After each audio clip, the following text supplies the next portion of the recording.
20 देखि 25 वर्ष पहिले पोखरामा बस पार्क निर्माणका नाममा 196 रोपनी जग्गा अधिग्रहण गरियो, तर अन्ततः त्यो जग्गा प्लटिङ र भ्रष्टाचारको दलदलमा फस्यो र आजसम्म त्यो दलदलमा बस पार्क बन्न सकेको छैन।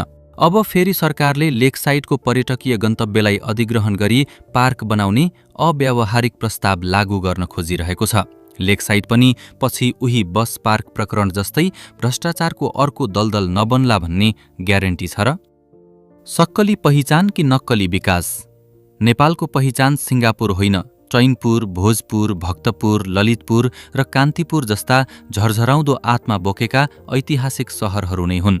वैकल्पिक राजमार्गसँगै निर्माण गर्न सकिन्थ्यो, तर हेटौँडा र बिरगञ्ज जस्ता रौनक र वाइब्रेन्ट बजार भत्काएर तिनलाई कृत्रिम निर्जीव बनाइयो। के असन, इन्द्रचोक र ठमेलको सास निकालेर आत्माहीन सहर बनाउनु नै विकास हो र?